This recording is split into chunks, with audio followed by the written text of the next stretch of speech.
This is Dr. Knut Heim in his teaching on the book of Proverbs. This is session number 6, Metaphors and Personified Wisdom, Part 1.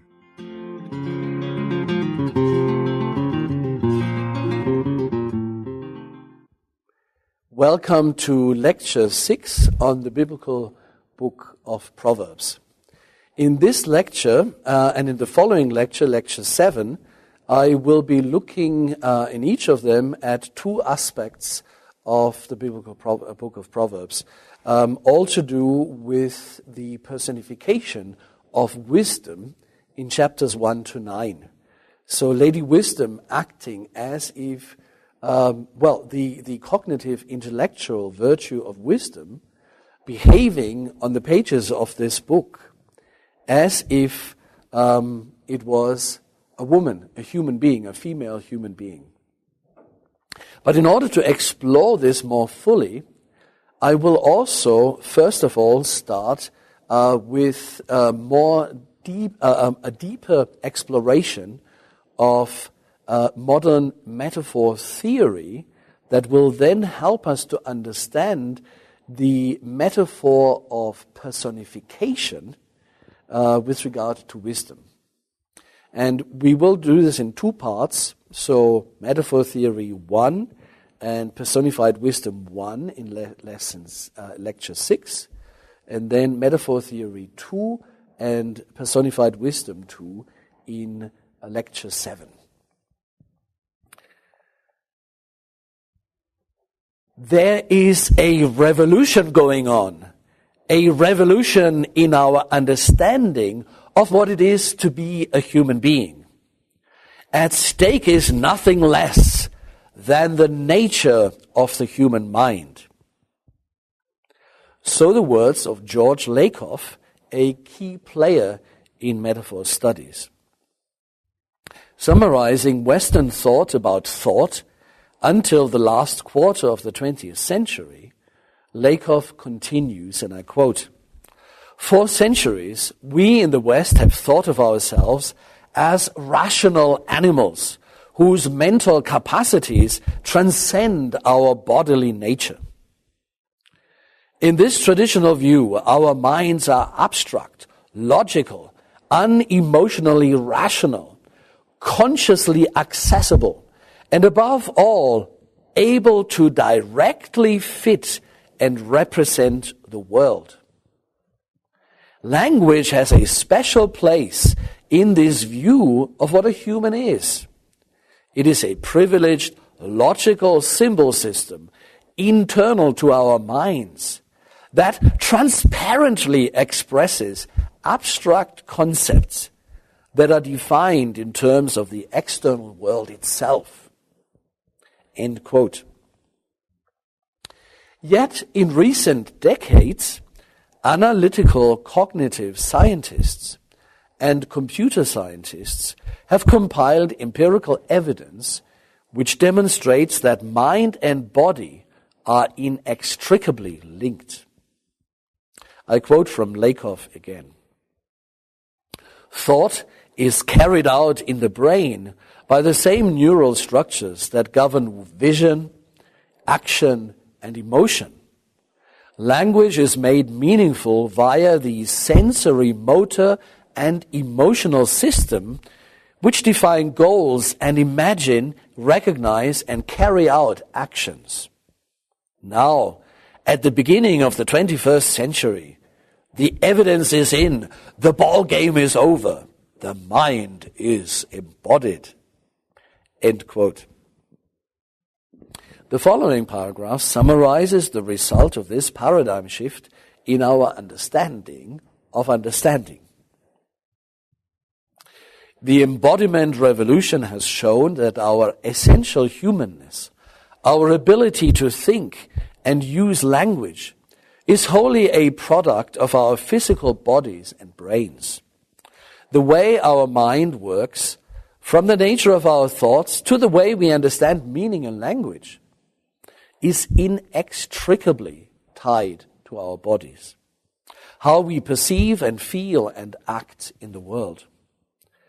We are not cold-blooded thinking machines. Our physiology provides the concepts for our philosophy. In my view, these epistemological developments explain that figurative language, especially metaphors, similes, metonymies, and synecdoches, are the essential building blocks for human thought and communication. Figurative language provides us with the means to verbalize mentally how our bodies, through our brains, process what our senses perceive in the world around and within us.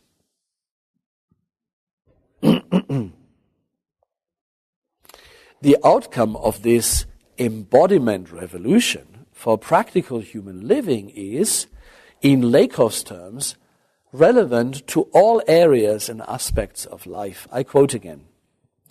Every thought we have or can have, every goal we set, every decision or judgment we make, every idea we communicate, makes use of the same embodied system we use to perceive, act, and feel.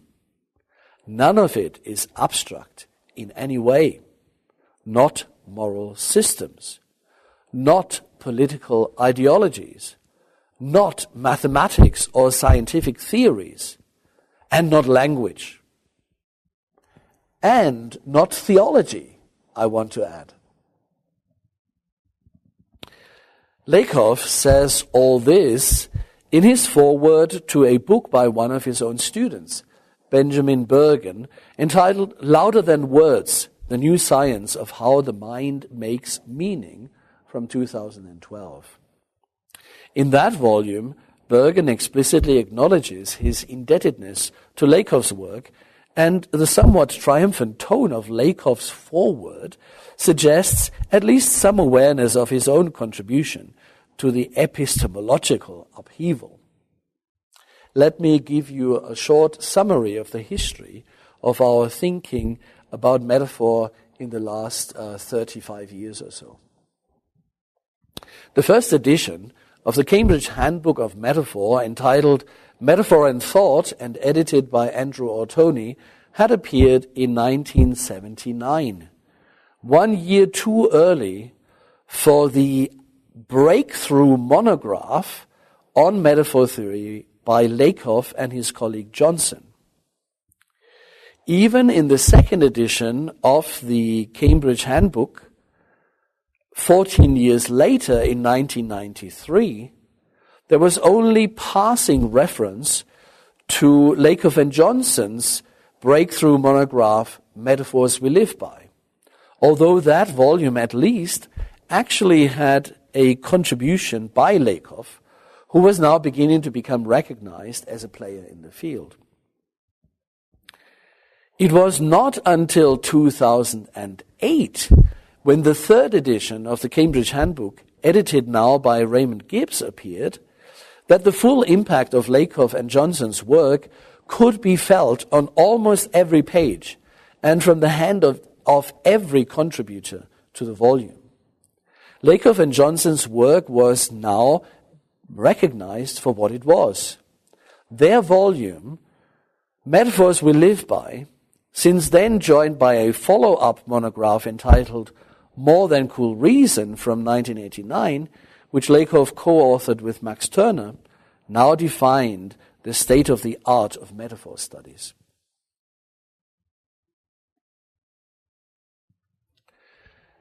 Having read most of the important contributions to metaphor theory from Aristotle until 1980, I agree with the following summary from Mike Abrams's A Glossary of Literary Terms from 1999.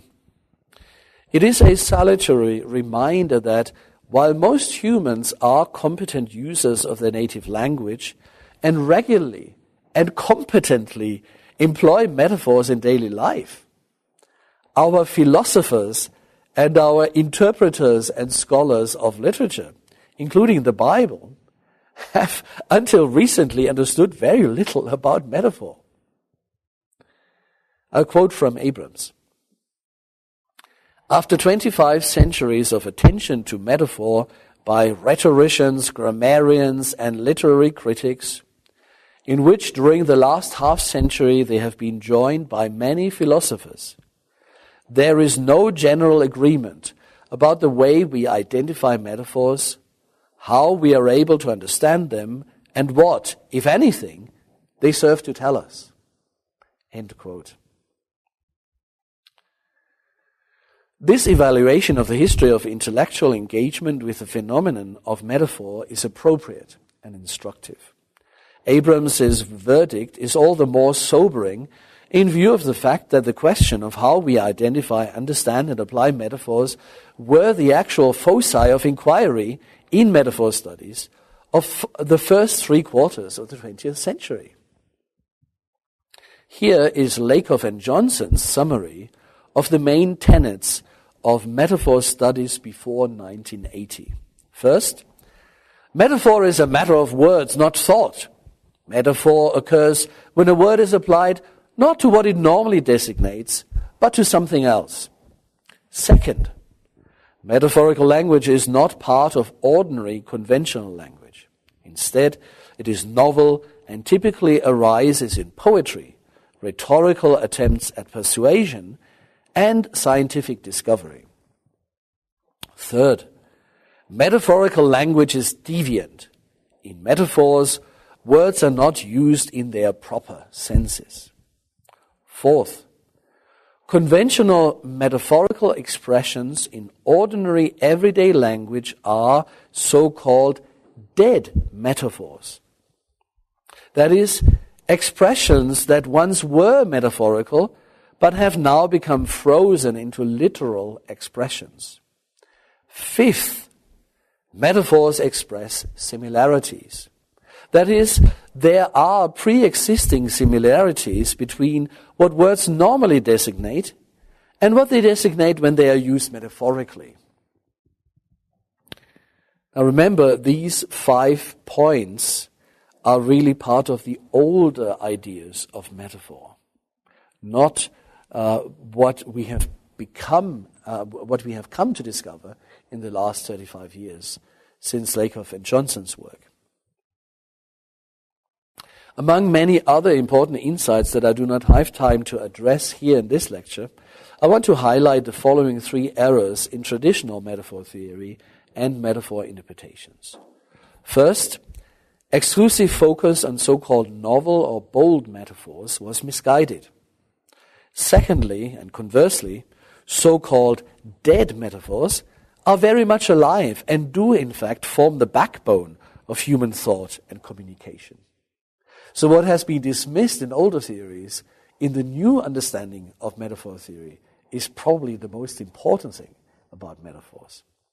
Thirdly, the customary treatment of metaphors as somehow being composed of tenor and vehicle, according to Richards, primary subject and secondary or subsidiary subject, Black, occasional and image, Paul Avis, prioritizes the reconstructed meaning of a metaphor over the actual metaphorical expression.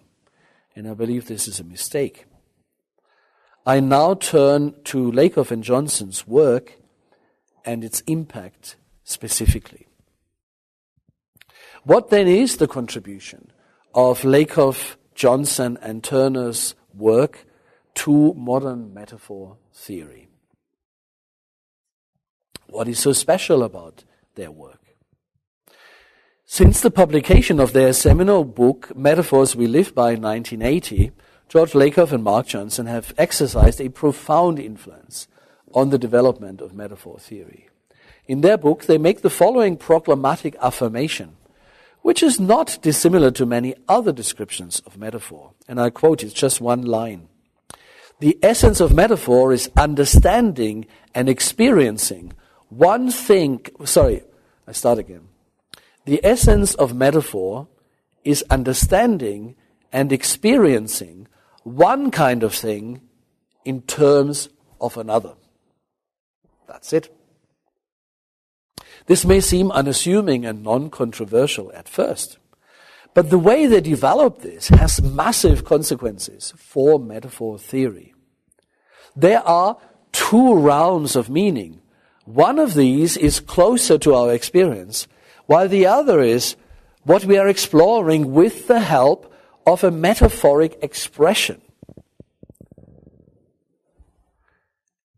And so this statement inaugurated an increasing scholarly focus on the cognitive aspects of metaphor. Another feature in this definition that I want to highlight is the emphasis on understanding and experiencing.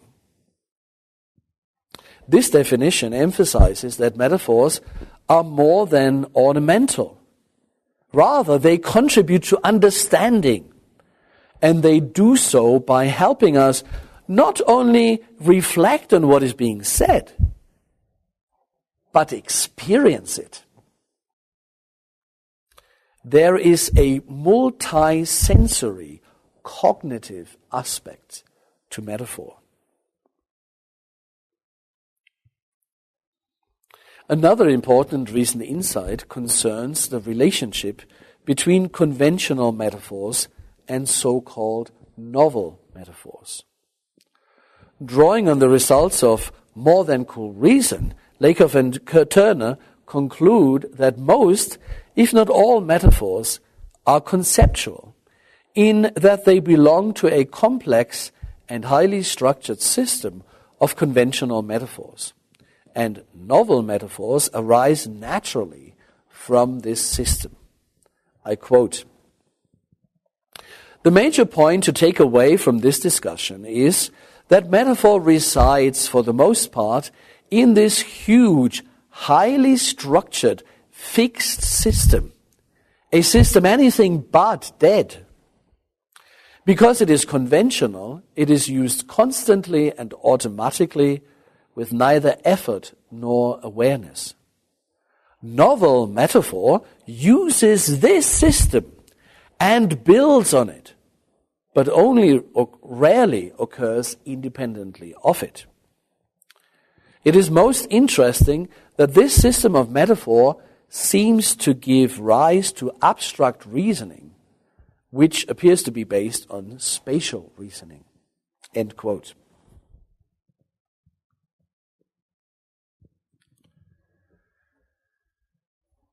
The third edition of Metaphor and Thought was published in 2008, now entitled The Cambridge Handbook of Metaphor and Thought, and it signaled an immense paradigm shift in metaphor studies. We will explore this in lesson number 7, because I think I have shared enough theoretical detail about metaphor theory with you now. And what I want to do in the rest of this lecture, lecture 6, is to look at the personification of wisdom in the book of Proverbs. So now in the second part of lecture 6, we are going to look at the personification of wisdom in the book of Proverbs. And to a degree, we will also look at least touch on the question of what kind of role the personification of wisdom may or may not have played for the identification of Jesus of Nazareth as the Messiah, and also then even more than Messiah as the Son of God in the New Testament. We won't discuss that fully because this is a lecture series on the book of Proverbs, not on the New Testament, but at least we need to draw out some of the fundamental underlying hermeneutical and philosophical and theological questions that are related to this. So how does the personification of wisdom, this metaphor of wisdom as a human being, influence the reading of the book of Proverbs? In the next few minutes, I will summarize Bruce Waltke's understanding of personified wisdom in the book of Proverbs.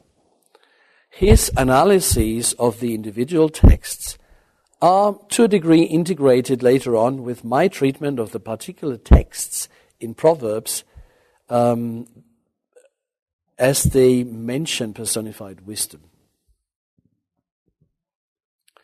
The fundamental assumption in Bruce Waltke's treatment in his fine commentary on the book of Proverbs is that, quote, personified wisdom in the prologue, that is chapters 1:8 to 8:36, is Solomon's Proverbs, namely Proverbs 10 to 29, to which the inspired sayings of Agur and Lemuel have been appended, end quote.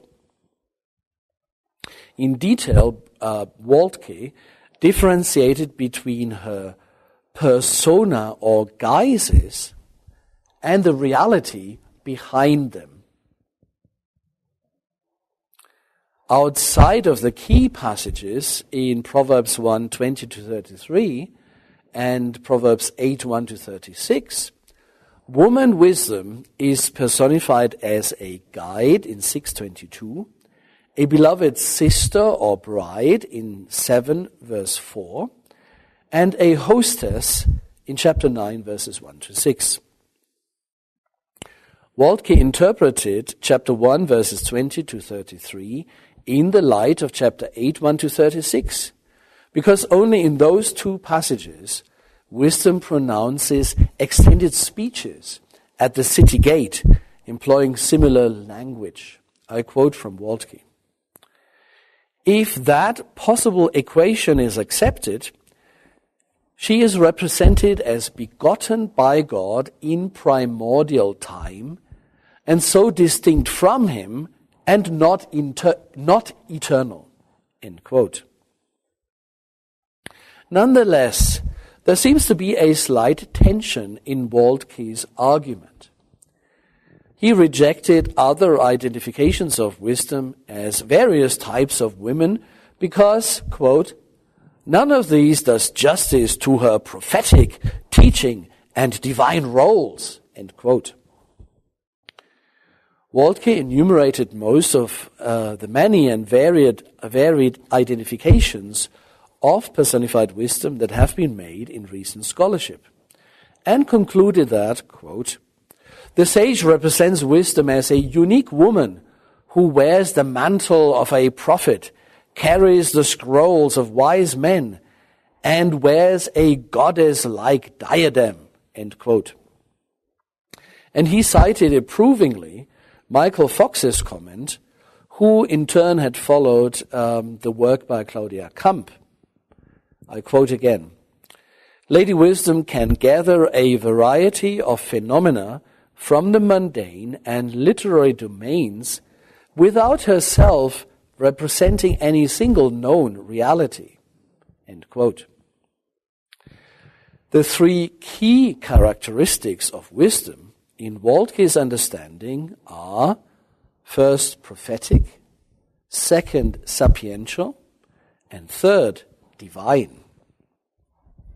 The following extended quote summarizes Waltke's view of the complex presentation of personified wisdom's persona in Proverbs 1 to 9. I quote, the prophetic, sapient, and divine components of her characterization so interpenetrate one another that she emerges as a unique personality whose only peer is Jesus Christ. Her identification as an incarnate heavenly being who in humiliation accepts the rejection of the masses to offer them eternal life functions within the canon as a foreshadowing of him who is greater than Solomon. She preaches and pleads with a prophet's passion, thinks and circulates with intellectuals, and wields the authority of God. She is no ordinary prophetess like Miriam or sage like Ethan the Ezratite. woman wisdom is a one-of-a-kind heavenly mediatrix who mediates God's wisdom to humanity. Though more closely related to God than to human beings, she rubs shoulders with the masses in the rough and tumble of the city gate, and in an amazing display of grace invites unresponsive youths to repent at her rebuke before eternal death overtakes them. End quote. Now I'm going to criticize much of what Bruce Waltke is doing here, but I want to say, while I have quite different emphases in a number of interpretations, I do want to say that I'm kind of complaining about Waltke's work at a high level of satisfaction. There's a lot of truth, a lot of wisdom in his writing. I think Waltke's commentary alongside Michael Fox's commentary are the best commentaries we have and have had for 100 years on the book of Proverbs. So I'm not saying that everything Waltke is saying is wrong, but what I'm trying to do is to use metaphor theory, as we've begun to do earlier in the lecture, to enhance an even deeper understanding of the wisdom personification. Closer inspection then reveals, I believe, 3 cracks in Waltke's painting of personified wisdom as a one-of-a-kind heavenly mediatrix. On the one hand, he partially approved of Norman Whybre's idea that wisdom is a hypostasization of God's attribute. For indeed, wisdom is begotten of his very being, he says. While wisdom is indeed begotten by God, according to 8:22, as we will explore later on, I cannot find any indication in the book of Proverbs that her origin was from God's very being, as Waltke would have it. Another crack is visible in Waltke's contention that a, quote, holistic exegesis of the prologue, that is Proverbs 1:8 to 8:36, shows that wisdom in all her various guises, especially as a heavenly mediatrix, personified Solomon's inspired wisdom. End quote. Waltke's basic hypothesis that woman wisdom personifies the teaching contained in the book of Proverbs is convincing. However, the idea that personified wisdom is a heavenly mediatrix seems to be in direct tension with the fact, correctly emphasized by Waltke, that what she mediates consists of the earthly teachings contained in the book of Proverbs. In Waltke's construal of her identity, she is both the mediatrix and the mediated materials all at once. The third crack in Waltke's representation of personified wisdom appears as a part of his discussion of the theology of the book of Proverbs, which includes a significant discussion of Christology. His presentation falls into 2 parts: the relationship of woman wisdom to Jesus Christ, and the superiority of Jesus Christ to woman wisdom. He wants to have it both ways.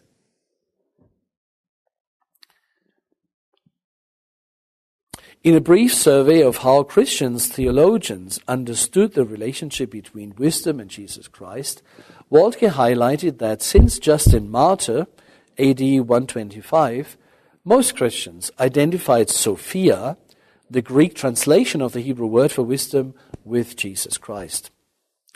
A notable exception mentioned without documentation was apparently Irenaeus, who equated wisdom with the Holy Spirit.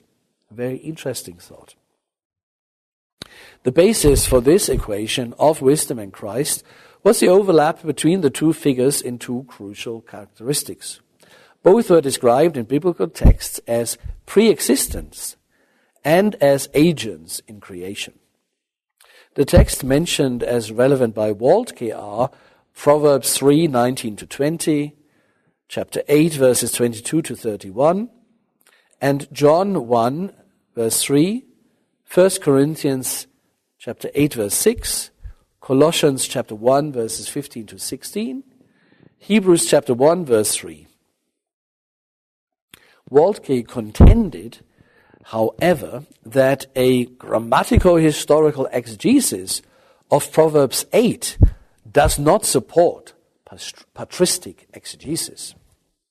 Rather, he expanded on his earlier thesis of the equation between personified wisdom and the content of the book of Proverbs. I quote from Waltke. Solomon identified woman wisdom with his teachings, not with a hypostasis, that is, a concrete heavenly being who represents or stands for God and is independent from him. End quote. Moreover, Waltke continued, the ancient versions of Proverbs 8:22 to 31 and Jewish wisdom literature provide no consistent, if any, foundation for the high Christology of the New Testament. He briefly reviewed the Septuagint, Ben Sira, Philo, Wisdom of Solomon, and the Jerusalem Targum. His remark regarding the material and wisdom of Solomon is worth repeating. This anonymous monotheist represents wisdom as a demiurgic power, to use Origen's term, that mediates between the creator and the creation. End quote. Waltke did not deny the validity of the New Testament's high Christology, but he denied that this high Christology can be validated by the characterization of personified wisdom in Proverbs 8. I quote again, Jewish writings at the turn of the Christian era may have provided the apostles with a vehicle for expressing the doctrine of the Trinity, with Jesus Christ represented as the agent through whom all things were created. But they do not cite or build their high Christology on Proverbs 8:22 to 31. End quote. It is worth unpacking this paragraph, both for what it affirms and for what it denies.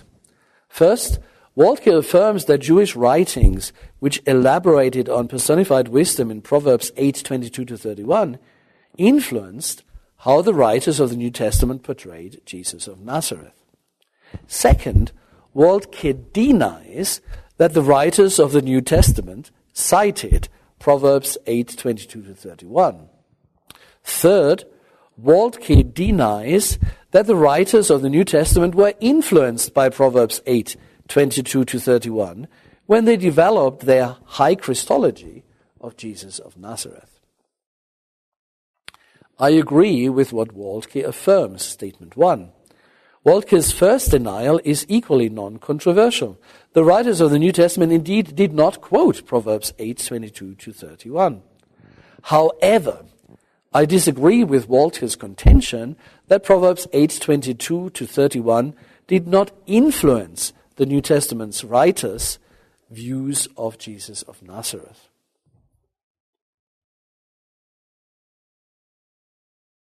We now turn to part 2 of lecture 6, the personification of wisdom. And we are going to have a first view of some of the text in the book of Proverbs about personified wisdom. Wisdom appears as a fully personified female figure in chapter 1, verses 20 to 33, in chapter 8, verses 1 to 36, and in chapter 9, verses 1 to 6 and 11 to 12. And then wisdom also appears as a less developed personification, or perhaps we might call it an animation, in chapter 2, verses 1 to 3, in chapter 3, verses 13 to 20, in chapter 5, verses 5 to 9, verse 11 and in verse 13, and in chapter 7, verses 4 to 5. I begin now with a kind of metaphorically sensitive interpretation of the personification in chapter 1, verses 20 to 33. Here, wisdom is personified throughout as a woman with attitude. She lectures the simple ones regarding their failure to respond to her invitation to learn. An invitation which apparently occurred at an earlier stage and is now presumed. Verses 20 to 21 introduce her appeal. She cries out, raises her voice, and speaks. Verses 22 to 33 comprise her actual reproof. Here, wisdom does not only speak like a scorned woman, but she refers to herself in terms of a female human being. She has a spirit, verse 23, translated thoughts in the NRSV. She has been scorned, although she stretched out her hand, verse 24. She speaks of her intention to laugh, verse 26, and to refuse to answer those who formerly scorned her when they have to suffer the consequences of their neglect of her, verse 28. The personification remains on the literary level, as verses 29 to 30 demonstrate. Wisdom parallels her counsel and reproof with knowledge and fear of the Lord. The personification in this passage remains on the literary level. It personifies the sage's wisdom as a woman. The personification is not simply an embellishment, however. Rather, it has a powerful emotional impact inasmuch as it skillfully portrays how important and urgent the acquisition of wisdom is. Yet nothing suggests that wisdom is other than simply human, almost too human.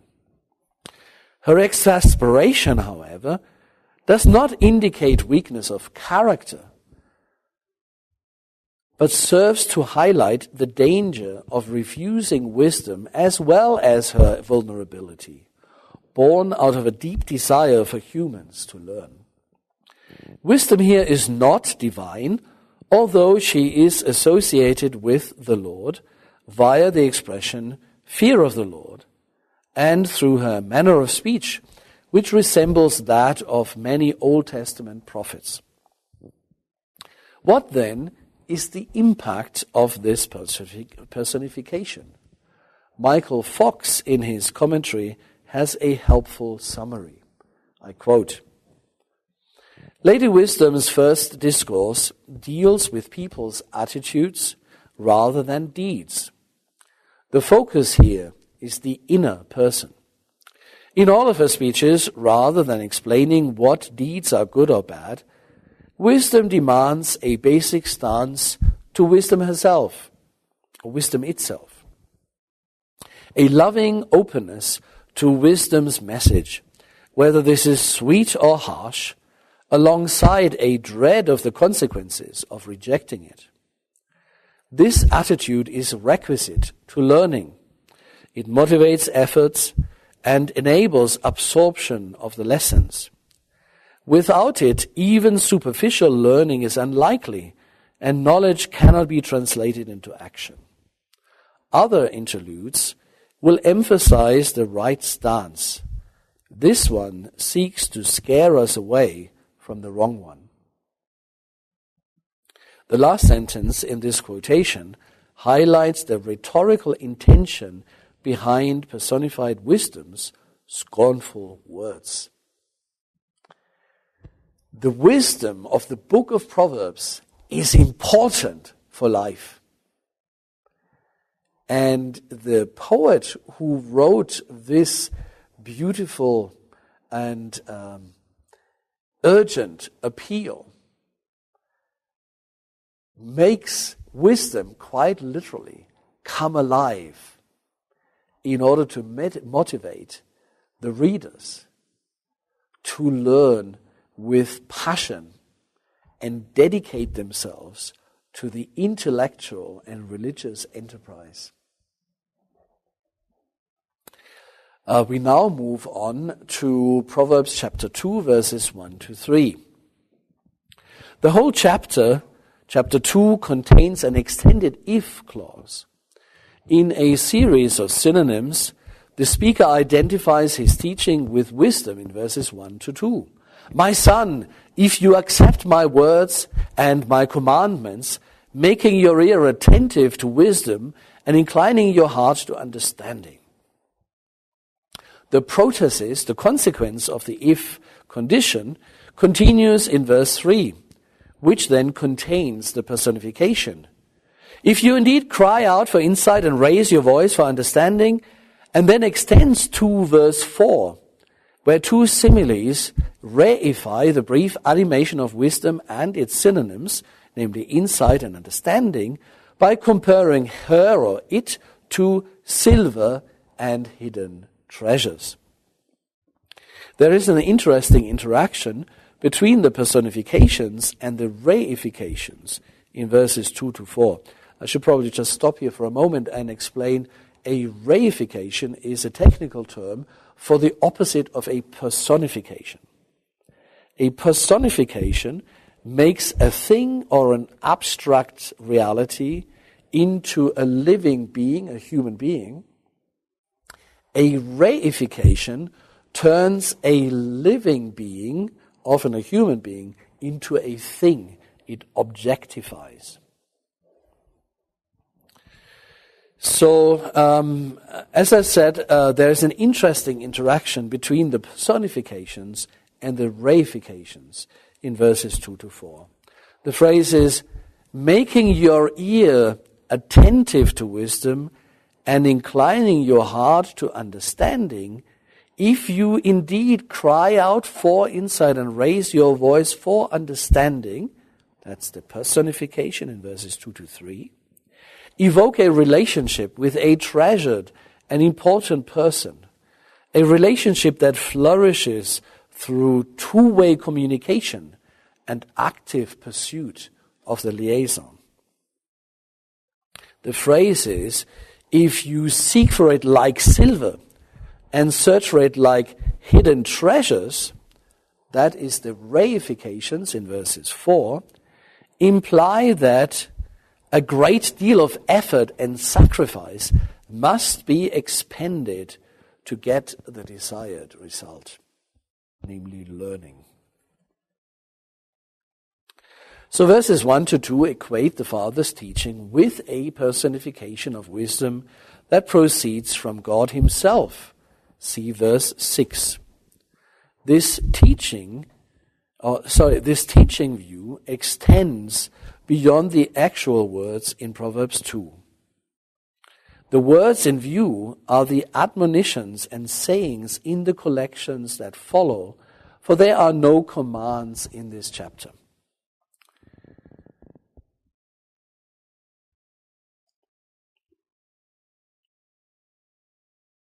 The apodosis, the consequence of the condition being met, begins in verse 5, which mentions the result of the action proposed in the opening verses. Those who seek wisdom will understand the fear of the Lord and find the knowledge of God. The combination of both being the culmination of wisdom. This promise may be trusted, for ultimately it is the Lord who dispenses wisdom, knowledge, and understanding in verse 6. For the Lord gives wisdom. From his mouth come knowledge and understanding. The extended protasis, then, is a rhetorical device which, according to Fox, suggests something of the magnitude of the task before the seeker for wisdom. Wisdom is so exalted and thus remote that access to her depends on her self-revelation in response to a direct appeal, verse 3. A revelation that is possible only through God, verses 6 to 7. In the final analysis, then, the appeal to personified wisdom is an appeal to God himself. The impact of the personification is to combine notions of the desirability of wisdom with an emphasis on the effort demanded of those who seek wisdom, and an encouragement that the effort will be rewarded through the gracious intervention of God himself, whose granting of wisdom is equated with wisdom's self-revelation. The literary device of personification ingeniously serves to challenge, promise, and encourage the seeker of wisdom by pointing them to God as the ultimate dispenser of wisdom. Knowledge of God, according to Waltke, quote, refers, at least in part, to entering into a personal relationship with the Creator, end quote. Wisdom is relational and requires effort. To use Carol Newsom's words, allegiance precedes understanding. We now turn to Proverbs chapter 3, verses 13 to 20. This passage is an extended macarism, a genre used to encourage a certain virtue by exclaiming on the good fortune of its possessor, as Michael Fox puts it. Happy is so-and-so because. Here it is the virtue of wisdom that is recommended. The possessor of wisdom is pronounced happy because through wisdom he will gain honor and riches, verse 16. The comparison in verses 14 to 15 is not between the value of wisdom versus the value of the various precious metals mentioned there, but between what each can produce. Thus, wisdom is depicted as a woman with hands and feet. She grants her owner long life with her right hand, and wealth and honor with her left hand, verse 16. The way she walks, that is, behaves towards those who employ wisdom, brings them peace, verse 17. The statement that personified wisdom is better than valuable commodities emphasizes again the relational aspect of wisdom's value. This is eloquently expressed in Bruce Waltke's comment on chapter 3, verses 14 to 15. What wisdom can offer is better than silver, because money can put food on the table, but not fellowship around it. A house, but not a home, and can give a woman jewelry, but not the love she really wants. End quote. The personification is short-lived, however. In verse 18, wisdom is reified into a tree of life. And in the climactic verses 19 to 20, wisdom is not an entity separate from God.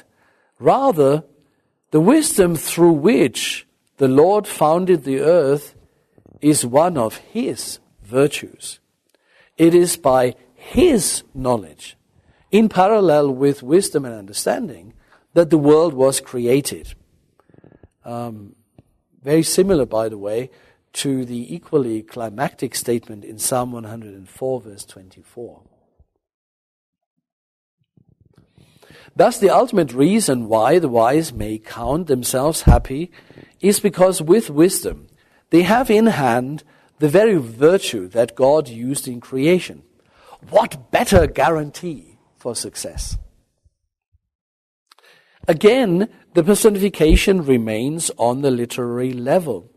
The image of wisdom walking gracefully towards those who have sought and found her, holding out riches, honor, and long life to reward them, has a strong emotional appeal.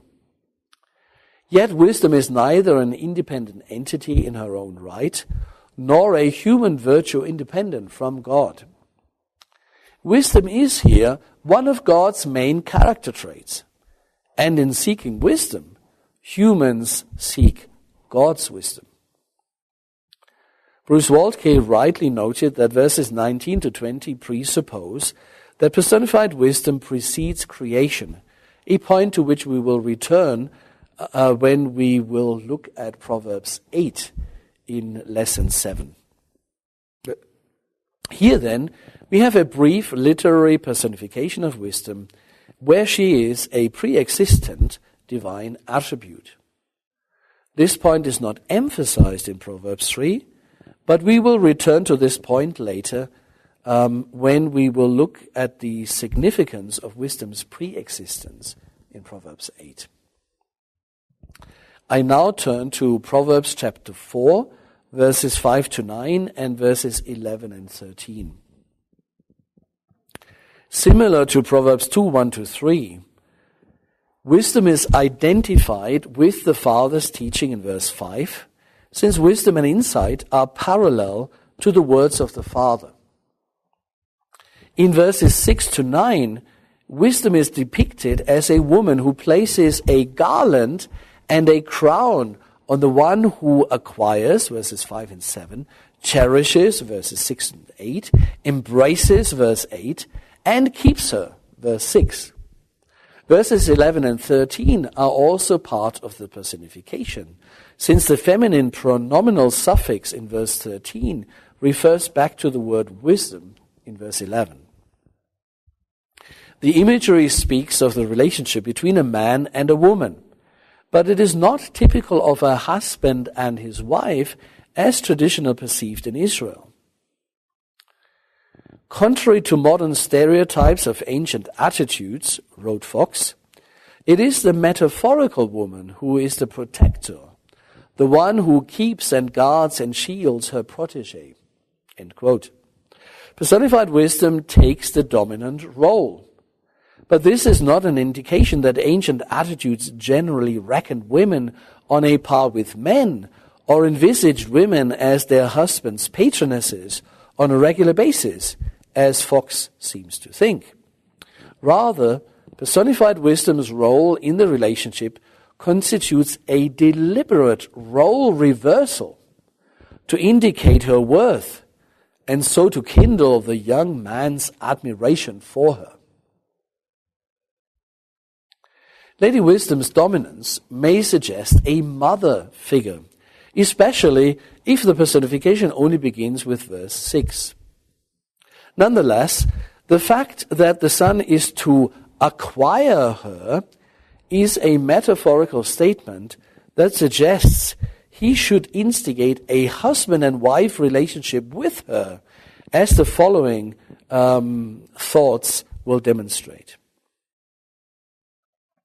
Now I'm going to talk about the verb to acquire in this passage, which is not very well understood. There are many different opinions and arguments over this, but I will try and present a fresh interpretation of the verb based on my analysis with the help of modern metaphor theory. Initially, the acquisition of wisdom signaled via the verb to acquire in verse 5 does not seem to favor her identification as a person, since normally it is commodities rather than persons that are up for sale. Yet a number of reasons suggest otherwise. First, in much of the ancient Near East, females were seen as their father's or their husband's possession. See, for example, Exodus 21:7, 22:16-17. Second, the verb to acquire is also used in Proverbs 8:22, where personified wisdom herself states that God has acquired her in the beginning of his way. Third, the verb to acquire also appears in Proverbs 4:7, where wisdom definitely is personified. The circumstance that this coincides with the appearance of the word reshit, beginning or essence, or most important part, in Proverbs 4:7, as well as in Proverbs 8:22, further strengthens the close connection between Proverbs 4:5-9 and Proverbs 8:22. Fourth, the usage of the verb to acquire in the Hebrew Bible or Old Testament shows that it can denote the instigation of a husband and wife relationship by means of paying a bride price. Most frequently, the verb means to buy various commodities. On occasion, however, it is used with humans as direct object. For example, in Genesis 4:1, Eve declares that she has acquired a son. Another example is attested in passages like Leviticus 25, verses 44 to 45, where male and female slaves are bought. Such an acquisition of female slaves would sometimes have entailed them becoming the buyer's concubine or wife. But the indiscriminate use of the verb for both male and female slaves indicates that the aspect of purchase is the verb's main connotation here.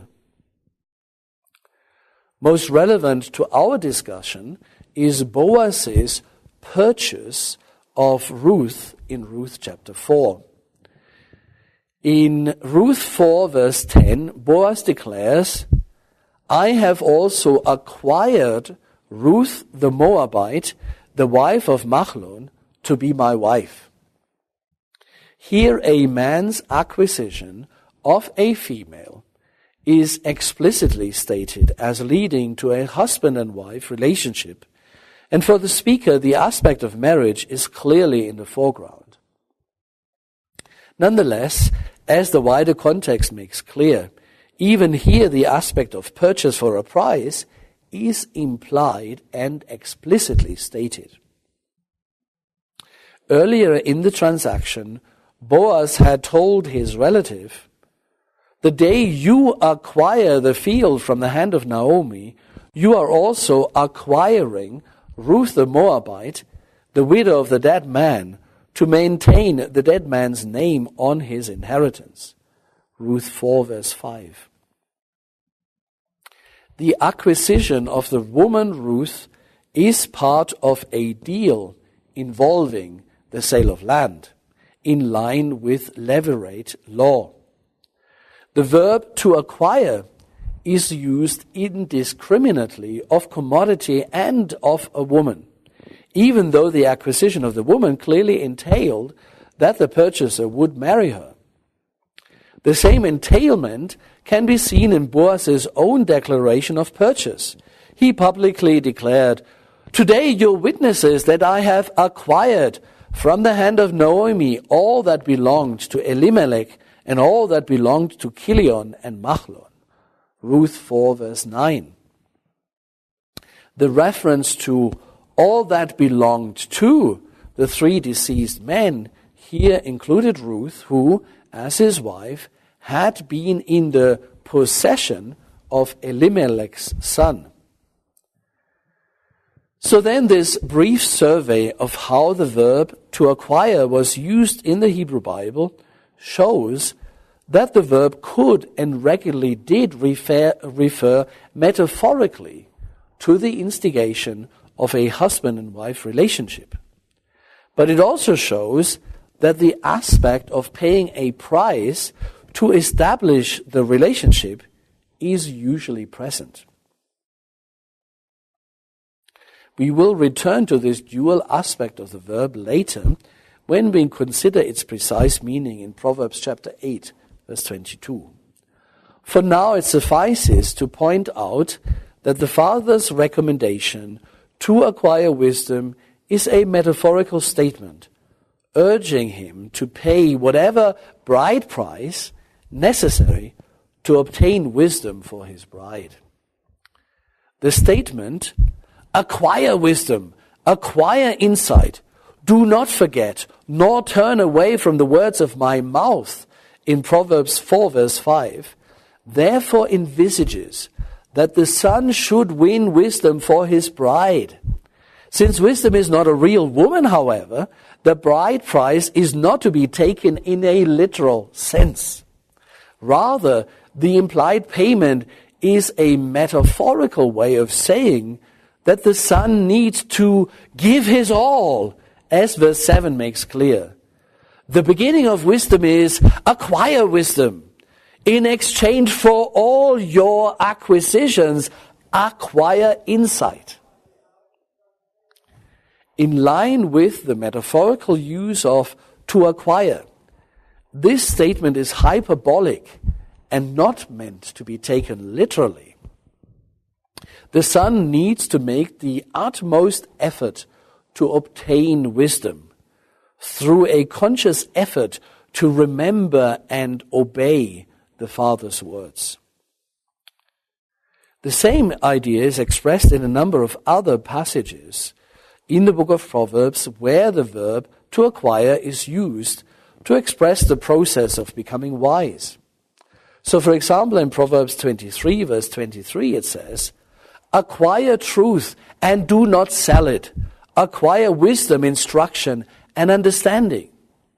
And here the verb carries the exclusive connotation to buy, as its contrast with to sell shows. Nonetheless, here the verb is entirely metaphorical, since the items for sale are abstract entities that cannot be purchased in a literal sense. The implication is that serious effort is required, and this kind of effort is well expressed in Proverbs chapter 15, verse 32, quote, those who heed admonition acquire understanding. The acquisition of wisdom requires paying attention. Note the similar use of economic transaction even in the English idiom. And it requires obedience. Furthermore, in Proverbs chapter 17, verse 16, and Proverbs 18, verse 15, here they claim intelligence as a prerequisite for obtaining wisdom. Thus, ancient Near Eastern custom and the usage of the verb to acquire in the Hebrew Bible both support the idea that wisdom is personified from verse 5 onwards, and this leads to the conclusion that the relationship envisaged here is not between mother and son, but between husband and wife, with the woman as the dominant partner. Waltke proposed that Proverbs 4, 5-9, I quote, probably features woman wisdom as a bride to be acquired and loved in the admonitions, and as a patroness who rewards her lover in the motivations, end quote. This captures much of the lesson's meaning, but wisdom's portrayal cannot be neatly compartmentalized into a bride of the admonitions and a patroness of the motivations, as Waltke attempted. Rather, the lesson presents wisdom as a powerful patroness whom the son is to court. The envisaged relationship is complex. Personified here, wisdom here is a powerful and influential woman of high social standing and substantial financial means. In order to win her for his bride, the son must show himself worthy of her throughout their courtship and beyond. He must make an effort, and paradoxically, if he acquires her, she will not be his possession. He will be hers. In the relationship, it is not he who protects her. She is the one who protects him. The relationship between the student of wisdom and the subject of his study is portrayed as a successful and happy marriage in which the traditional gender roles are reversed. In the lecture, the figure of wisdom operates on the level of a vivid literary personification. She portrays the father's teaching in the form of a powerful patroness, an authoritative but generous and attractive woman who cares about the young man's affection, namely his obedience, and rewards her protege husband's loyalty. The literary strategy is to appeal to the feelings of the young man like affection, admiration, respect, trust, and honor. Wisdom is portrayed as an excellent match, and the son is shown that he can count himself lucky if he is to win her for his bride. Why then did I go through all this detailed analysis of the metaphor of the personification of wisdom here? I think what I wanted to show in this part of the lecture is that the acquisition of wisdom, then and now, is perhaps best expressed in the ideas of a romantic pursuit. There is something about romance, about desire, of an almost sexual nature involved in the pursuit of true wisdom. Such an enterprise is hugely demanding, it is complex, it is immensely enriching. But it isn't just about the acquisition of knowledge. Wisdom is much, much more than that. We'll draw this part of the lecture now, to a close, and we'll continue in the next lecture with other personifications of wisdom in the book of Proverbs.